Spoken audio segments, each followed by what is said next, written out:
Nathan, we need to film an intro. What the heck are you doing? Being on top of the car. It reminds me of when you were a kid. You climbed up into the top of the Jeep. Yeah, we did that a lot. And you were like 2.5, 3 years old. Yeah. And I asked you, how did you get to the top of the Jeep? Do you remember what you said? Not at all. Jetpack. Oh? I asked you, where did you get a jetpack? You said Costco. Did I actually? Yep. What? Yep. At 3 years old. Nathan, what the heck are you doing? Oh, I'm sitting on top of the Jeep. Nathan, how'd you get on top of the Jeep? A jetpack. Nathan, where'd you get a jetpack? Costco. I didn't even know about that. You did say that. Hi guys, I'm Sam. And I'm Nate. And welcome to our garage, where today we're going to get some new Smith's gauges installed.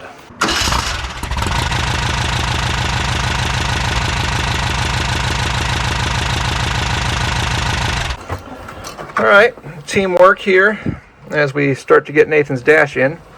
Need to go forward, back, what does it need to do? A lot back. A lot back? Alright, I'll push.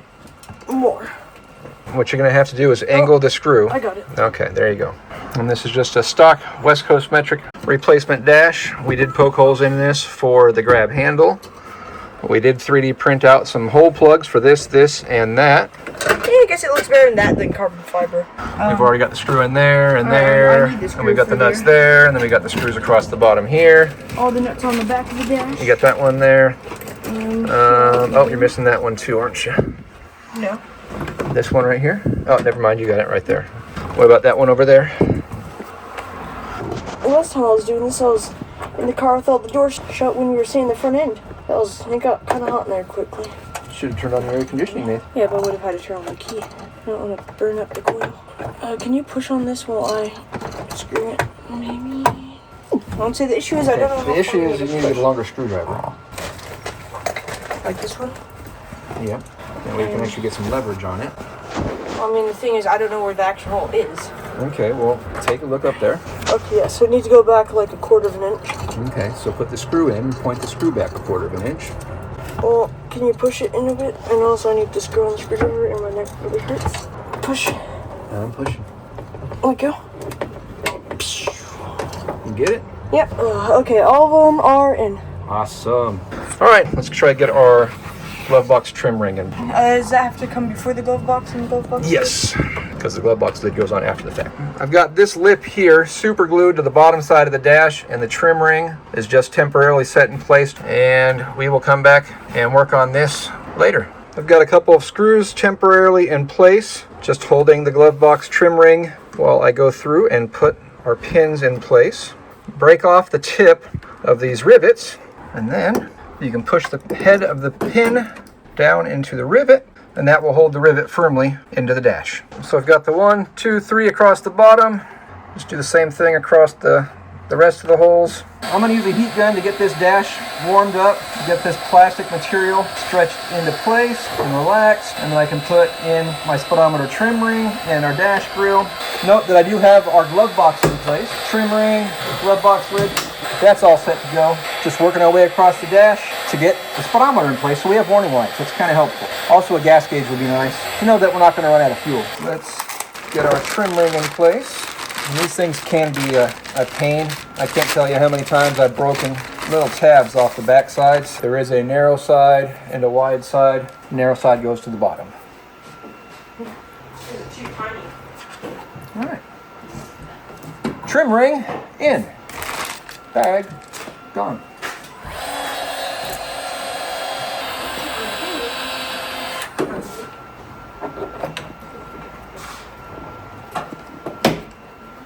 That one's in, that's good. Let's just hold that till that dash cools. And then I'll go on the back side and bend all the tabs down. Nate, you want to do me a big old favor? What? If you're not too busy on your play car to come work on your real car, go and sit in the seats and push that panel in hard as you can. All right, that one's not in. I need that to be pushed like super hard. Top one needs to go down and the bottom one needs to come up. All right, pull it out. All right, switching positions. Nathan on the inside of the trunk, me on the inside of the car. Okay, now top one? Side top? Or no? I'm pushing as hard as I can, buddy. Is it through or no? What, the side on top? Yeah, that one. Yeah, that one's a R. All right, we'll get it. Yeah, top's kind of in. Side, this one's bent over good? Yep, I would say we should probably switch positions again. How's that top one? Good, but I can't get it. All good now? Push it hard as you can. Alright, let go. Hey. That's a little bit of it. Now this guy? Yeah, we can try. I haven't heated that side up yet, but see how she goes. I started on the inside by using the JBugs screwdriver. Poke the holes in. You gotta go, here, give it to me. I'll poke it out. Actually, let me get an X-Acto knife. So this one needs to go right about there. All right, can you see those holes in the inside good? A little bit of work with the heat gun, and should have all 4 tabs through, Nathan says. The bottom one could go in a bit more. Punch it down. And then yeah, those two, you're gonna have to do them. Got it. And top as hard as you can. That'll work. All right. New Smith speedometer gauge and a 111-375 speedometer ring to body seal. Screws are out. All right.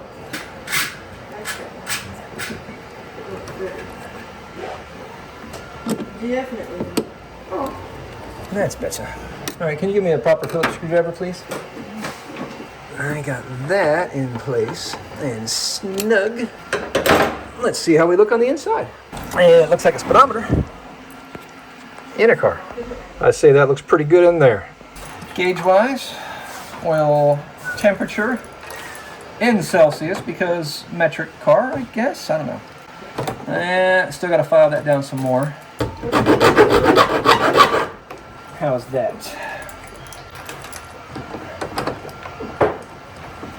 All right, there we go.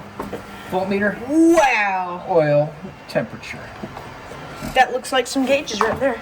All right, more X-Acto knifing. Hold them in. There's little brackets that go on the back side and bolted in. This will be for our tachyometer.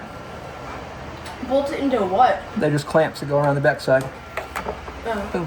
One tachyometer hole. Oh, so like basically it just goes like this and then it just pushes against the body? Yep, it's a big horseshoe that goes around the back side.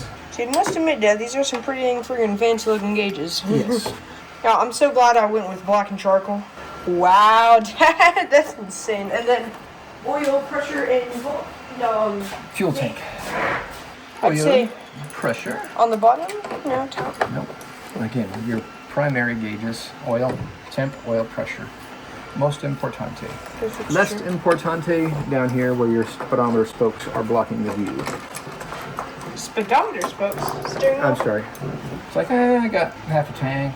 I got 13 and a half, 14 volts, whatever. I can't see my tachometer, but whatever. That's why I hate the steering wheel. I wanted something that went flat across here, but whatever. All right, now we got all gauges set up in here. We'll go put all the clamps and everything else on the back side. We've got our voltmeter, 141119-0.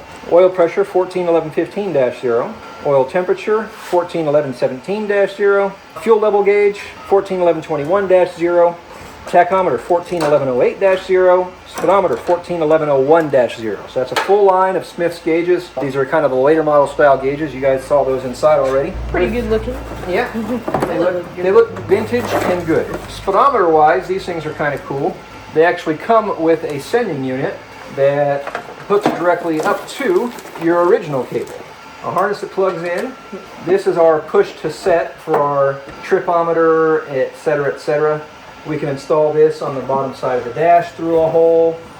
You can wire it up to any other push button you want. This does have a hole right back there.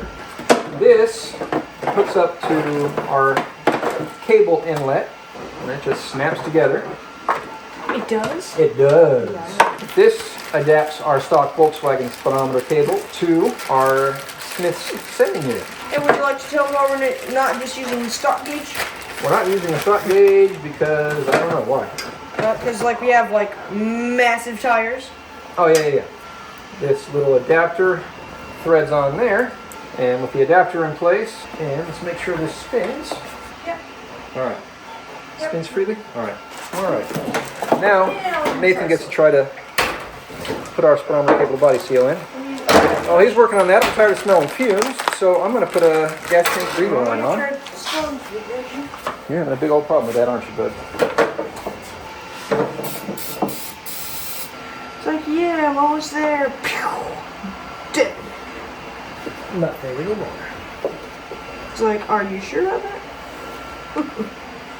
Oh. Well, I'm just like twisting it where it's not like a circle, so it's a pain in the bum. You got the right idea. Let's reach from the top side and pry it in. I've been trying to. Alright, there we go. One speedometer cable to body seal in place. I'm using a late model Super Beetle speedometer cable because we don't need an extra long cable because this thing's got an extra long harness. That will run down through there. I know, we need less. Hey, hold on. Unless you know exactly where that thing goes. I don't. Exactly. Where exactly? Well, first things first, see you got a little clamp right there? Oh yeah, just to go through. Probably want it through that clamp. And there we go. Alright, now it can go into the back of that spindle, but we got to pull that seal out of there. And get a new one? I have a new one. That seal guts to be pried out of there. And keep in mind, we are going to go through and widen this beam still, paint all the arms, the spindles, the brackets. We're going to make this all look good as well after we get it widened. But for the show, it doesn't have to be widened, and it works fine for now. All right, I'm going to give him a hand getting this thing out, and then we'll go from there. We got a new seal in place there. Nathan can feed the cable through, and with luck, it will come out this cap right here. Just had to get a better angle on it. There we go. Go look out the front. Haha, look at that, straight through. Now we just got to get a circlip and put it in place there. Yeah, it went straight through after struggling for a while, but yeah. One speedometer cable circlip. Yeah, so now when we drive, we can see how fast we're going. We can see how slow we're going. Especially in this thing, when the Make sure. transmission goes, ah! Yeah, we're going to have to get that rebuilt. Make sure that our cable is clear. Of all the suspension-y components. Yeah. Alright, that's good that way. Plenty good that way. Good enough for now anyways. That will do. And even with that shorter cable, we still have all this extra cable up here. Who cares, right? What we're going to do with that is tuck it down over there. We need to get all of our brackets and clamps in place for all of our gauges. Now let's get all that done. That's in all those boxes. 1, 2, 3, 4, 5. They come with the mounts? They come with everything that you need to install them That's very nice. into your dash. Doesn't matter which way they go? Yeah, I'm guessing they go like that, huh? They have to give room for the wiring underneath. And Washers. there we go. The smushers. That will work. Nathan's going to get all that stuff installed. I'll give him a hand. I'm just inside holding the gauges upright so that Nathan can put the brackets on from the back. Yeah. Hi, Nate. Hello. The butt hammer? Doesn't look like it. Yeah, it may not look like it in there, but it looks like it in here. What did you guys say? Is that straight up and down? Yeah, let me take it. Let's see. No, you come and inspect then, Mr. Tough Guy. There's a lot of orange stuff in here. There's a lot of orange stuff in this garage. Feel like go? Yeah, pretty good. All right. Fancy. Also notice that we've 3D printed out some block-out plates for our face grills. Yeah, because we don't need fresh air. We don't need fresh air. And then Yeah. we still need to design and print some block-offs to go in here to block off those, but we'll get there. See, those look like they're going to be fun ones, huh? Yeah, those might be a little bit more difficult, but we'll figure it out. All right, which gauge are you working on now? Potentially cash if I can find The metal bracket's in a bag. It's a big metal bracket. I was working on that before you told me to go inside. before I told you to go inside. The car, yeah. Oh. It's like the big metal bracket bag right there in front of you. Wait, this one? No, that one.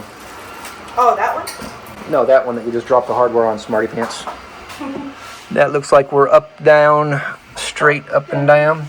You guys get the idea. So, day 2 of working on wiring up all these gauges. This is my first time ever working with Smith's gauges.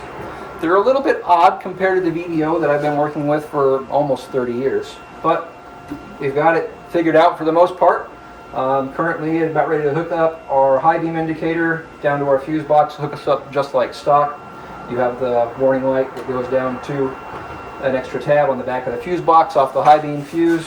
All right, because we have LED indicators that actually kind of flash by themselves, we don't need to actually run a turn signal relay, which kind of caused an issue with isolating the left and right turn signals from the single indicator. I always hated that Volkswagen only has one indicator to tell you that your turn signals are on, but it is what it is. Fortunately, I had this Roadmaster warning diode.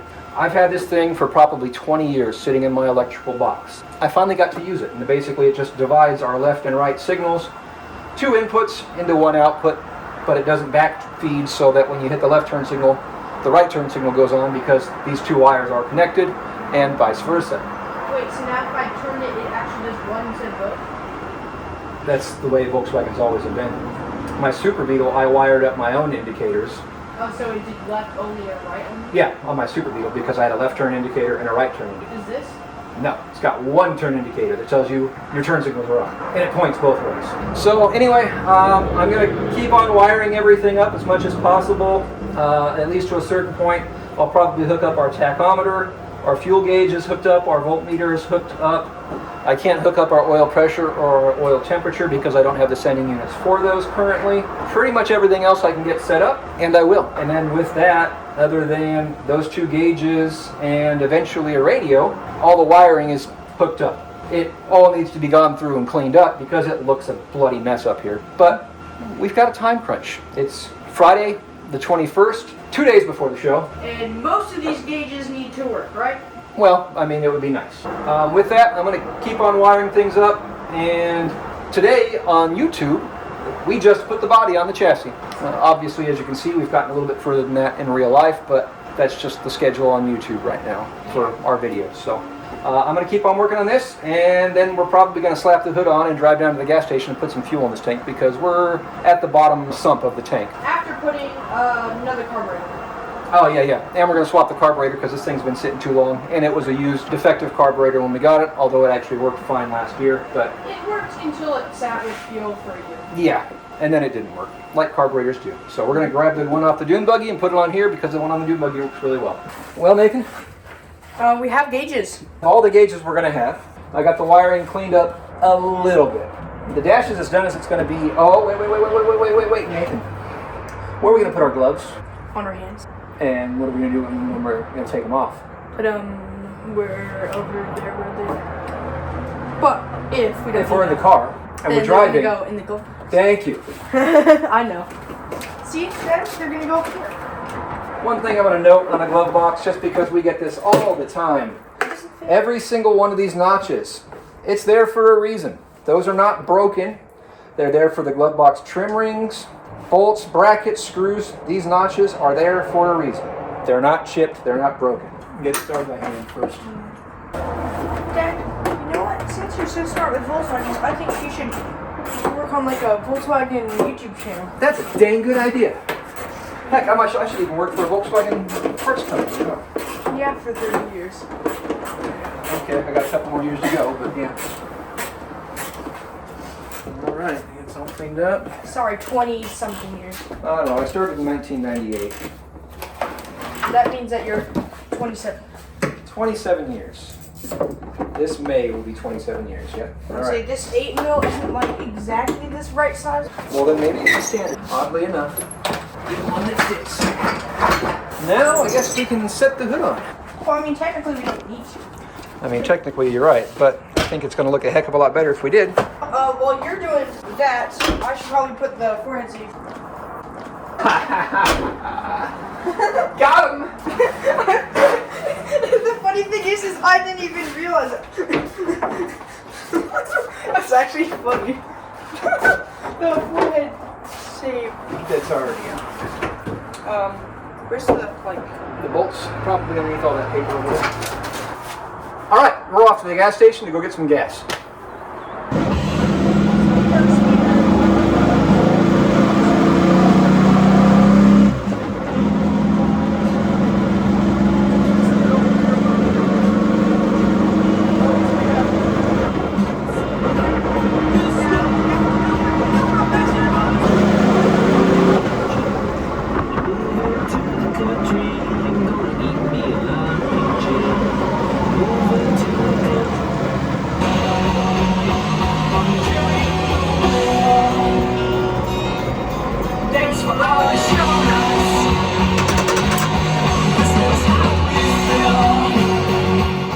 first trip to a gas station in the Baja Bug worked out well. The filler is kind of a pain in the neck. You gotta run the gas tank upside down, or the gas filler upside down, and run it at like half throttle on the gas pump, but it works. It's only 12 gallons. It's not like you're here all day. Yeah, we do have a full tank. Tachometer's working, voltmeter's working. Oil pressure and oil temp aren't working, but they're hooked up to power, but not to the ground units. Speedometer is not working, so we've got to see what's going on there. There's one wire that the instructions say needs to be hooked up to that loom, but it's pre-wired, I thought, so I don't know. I gotta do some figuring on that and see what happens. So we're gonna take this thing home and go have some dinner. We'll be back later tonight, maybe, or maybe we'll call it a day and we'll just get back to it tomorrow. We'll see. Yeah. It is Saturday the 22nd. Pulled the hood off to try and figure out what was wrong with the speedometer and why it wouldn't work. Cable spinning. If I could spin the cable by hand manually to the speedometer, it worked. Programming the speedometer is very, very, very, very difficult, to say the least. Setting it manually with the set PPU is what it says on the display. You go into that menu and you sit there and you try and toggle through all the numbers, and the display flashes so dimly and so quickly it's almost impossible to see what number you're at. So I thought I was at 4173 pulses per unit, which is the calculation for a 29-inch tall tire. 91-inch rollout divided into mile and then multiplied by 6 basically comes out to 41.728 or something like that. I tried to enter 4173, well, it turned out that I entered 804173. So if I spun the input by hand, it would spin quick enough to just barely register. But obviously the tire wasn't spinning fast enough. So after getting the speedometer programmed correctly, the speedometer should work. So I'm gonna put the hood back on. I'm gonna roll down to Grandpa's, pick up Nathan, and we're gonna come back and try and wrap up the interior for the most part with some door panels. And that's pretty much about it, I think, before the show tomorrow. And we'll see how it goes. We're in the back seat, or at least I'm in the back seat. Nathan's grabbing me some tools. Swapped out the pop-out knobs to black from off-white, so those look a little bit better. Installing a new shift coupler access plate. These come from Empty. They did a great job of reproducing them, and they were kind enough to include a screw, so that's handy. All right, Nathan, what you got there? This stuff? Yeah. I don't know. That's 1/8-inch butyl tape. Good catch, and drop. What we are going to do is use this as I know it's like not quite glue It's so weird looking at it because it's like hold our vapor barrier. Hopefully. This stuff is like really, really sticky and tacky and stretchy. it sure looks like it. Oh, well, which one of these holes is like the actually needed one? Both? I don't know. That's what we get to hold the door panel up and see. All right, we should have wiped this door down with some degreaser first. Anyway, we're going to work on sticking this all the way around the perimeter. It feels fine. Feels fine. And then we're going to stick a piece of plastic over the top of that. Not going to bore you with this whole process, but you see what we do. Just stretch it out, stick it on, and Just like that. it's so easy. Even Nathan can do it, but I think he can also build an engine too. So. And there's some things I'm not positively good at. But apparently he's good at this. So I'm going to let him do this. And I'm going to work on identifying which door panel clip holes we need, and I'll start putting a whole bunch of door panel clips in place. Never mind pole barn garage in the background. Now that I've got all the clips in place, I just like to set the door panel next to where it's going to make certain my clips are at least in the ballpark where they need to be. Looks like it's pretty decent. There we go. So basically everything's straight out, essentially, except for the one closest to the window crank. Point that one straight away. It gets us in the ballpark, hopefully. All right, now I am just setting our painter's tarp from Home Depot up in place, pulled and tugged and trimmed. I got this edge set. Pull it snug over here. Still need to poke a hole for here. Might as well just do that now. Probably gonna poke it down here. Nate, get some more of the butyl tape and put it around this because I'm gonna cut a hole right here. We're gonna have the foam over that. Well, how's it working so far? It's working great. Hey, start. I guess I cover all the plastic stuff first. Good. Good enough, good enough.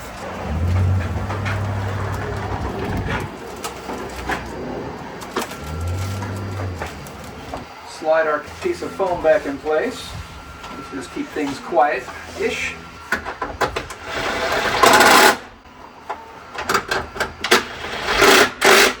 One more thing, let's cut this guy right here. It's back behind here, not behind the water, so let's get some door panel clip seals and go stick those guys in. I'll normally just take a Phillips screwdriver, poke it in. Just like that all the way around. Nothing fancy, but you get the idea. So for 67 and later, use the bottom hole. And on the door panels, use the 2 holes that are closest together there. And on the bottom, you don't use the one in the center. Now the fun part on doing door panels is getting everything lined up without scratching the heck out of the door. It's just getting that armrest in place. There we go. Everything looks good there. That's good. That's good. There. There. There. There. Take a look at the bottom. Good. Good. Good. And good. Awesome.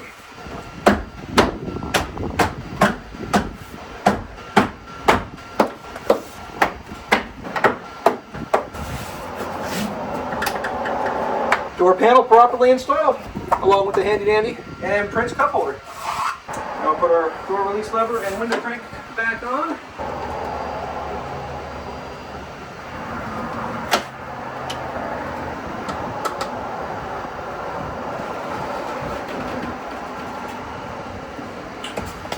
But there we go. We've got one installed door panel. One fully assembled door. 8 o'clock at night. We are loaded up, ready to go. I got a whole bunch of scratching and ding wheels in the back of the car. Hopefully we can unload those at the swap meet. We're actually just going to set up in the swap spaces so that we can sell Nathan's block-off plates and cup holders and bar end caps. And ring gap tools. And ring gap tools. And we can show off the car and talk to everybody that comes by. Yeah. If you guys happen to be in the area like a month ago from when this video comes out, say hi to us in the past. And we'll say hello to you in the present.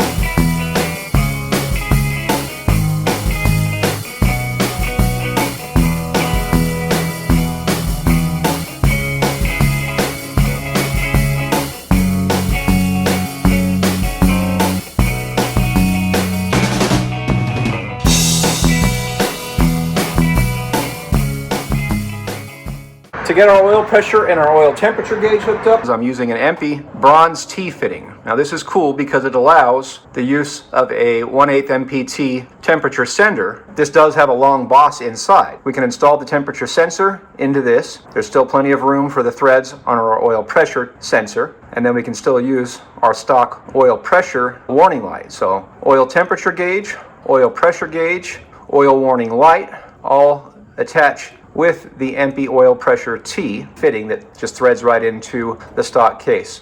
EMPI does make 2 different versions of the block. They originally came out with a 1/8 NPT fitting, which I have here, and I've never ever had a problem installing a 1/8 NPT fitting, gauge, or otherwise into the 10x10 thread on the case. There are people out there that swear up and down that you're going to destroy the case and it's not the right size.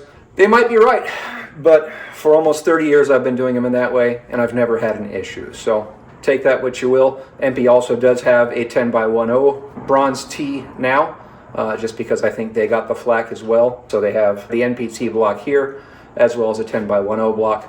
With that, we've got all of our gauges wired up now. I also installed a 8-wire Deutsch connector here so that we can quickly disconnect all of the wiring short of our power wire from our alternator. I can disconnect all of the wiring for the engine if we ever have to pull the engine out. I don't have to worry about disconnecting these 6 wires that are in here, plus I still have 2 more open terminals if need be. I can just disconnect that, disconnect the power wire here and the one that goes to the starter from the engine, and we can pull the engine out without trying to disconnect and we have a whole bunch of wires loose That'll just be this wire and this main power feed wire. This is not a powered wire, so when it's disconnected, it's not going to be charged. That will make maintenance, repairs, pulling the engine out later, that much easier. So with that, let's go turn the key on and see if we've got some gauges. A little bit of gas, warning light. I didn't see if we had any response out of, there we go. We got something there. We're in neutral. Oil pressure gauge definitely works. Warning lights are out, so that's working. We'll warm up the engine and we'll see what our temperature does.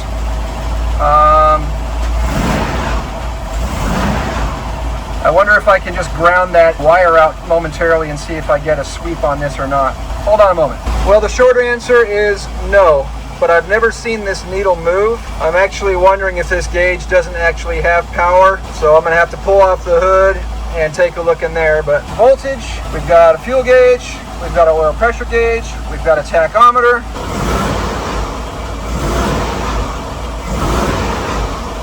So all of our gauges, with the exception of the oil temperature gauge, are working. I gotta pull the hood again to see what's going on there.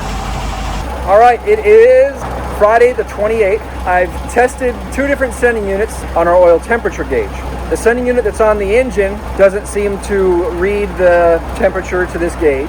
I had an old VDO sending unit. Yeah, that was actually from this car. Yeah, that was actually a dipstick style.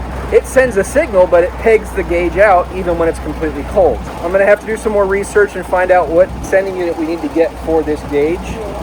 But everything else is installed. We swapped out the wiper arms to some black units, late model style, so they have the plastic caps instead of the aluminum nuts. Put in an early style wire cover. Now we're just gonna throw the hood on, and at this point, we're done. Tomorrow morning, we're gonna get up early, load the car up on the trailer.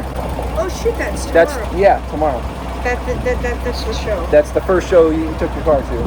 Last year, so we got to get up early, but you can sleep on the way there. How early? Well, we got to be there at 7, and it's about an hour drive, so we got to leave here about 6, and I got to load up the car, which means I'll get up about 5:30, I'll get the car loaded up, and then I'll come wake you up and let's go. Dang. And then you can sleep in the car. Sleep in the truck? Sleep in the truck. I mean, you can sleep in the car, I just don't recommend it. Thanks for watching. I'm Sam. And I'm Nate. And life's full of good people. If you can't find one, Be one. Later, guys.